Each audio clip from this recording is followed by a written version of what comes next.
You ask Tiger to solve. This deals with linear equations with one unknown. The final result is d equals -8. Let's solve it step by step.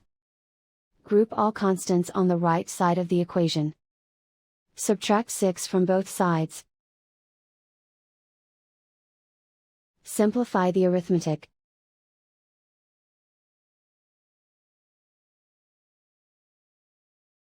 Isolate the d. Divide both sides by 2. Simplify the fraction. Find the greatest common factor of the numerator and denominator. Factor out and cancel the greatest common factor.